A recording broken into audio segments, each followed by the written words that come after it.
आज आपल्याला करायचे पिठीचे लाडू. त्यासाठी आपण तळून घेऊ काजू, बदाम आणि अक्रोड. चला मंडळी, आता आपले ड्रायफ्रूट तळून झालेले आहेत.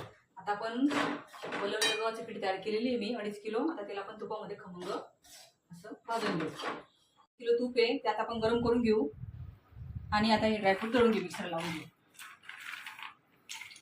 पिठी भाजून तयार झालेली आहे, त्यात आपण ड्रायफ्रूट टाकलेले आहे. आता आपण टाकू त्यात पिठी साखर.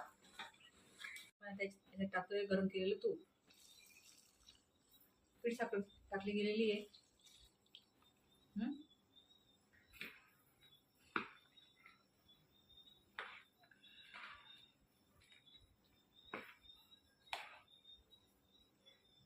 साखर दळताना वेलदोडे दळून घेतलेले आहे आणि आता असे लाडू, अशा प्रकारचे लाडू बांधून घ्यायचे. चला, हे लाडू तर तयार आहे. तुम्ही एकदा नक्की बनवून बघा.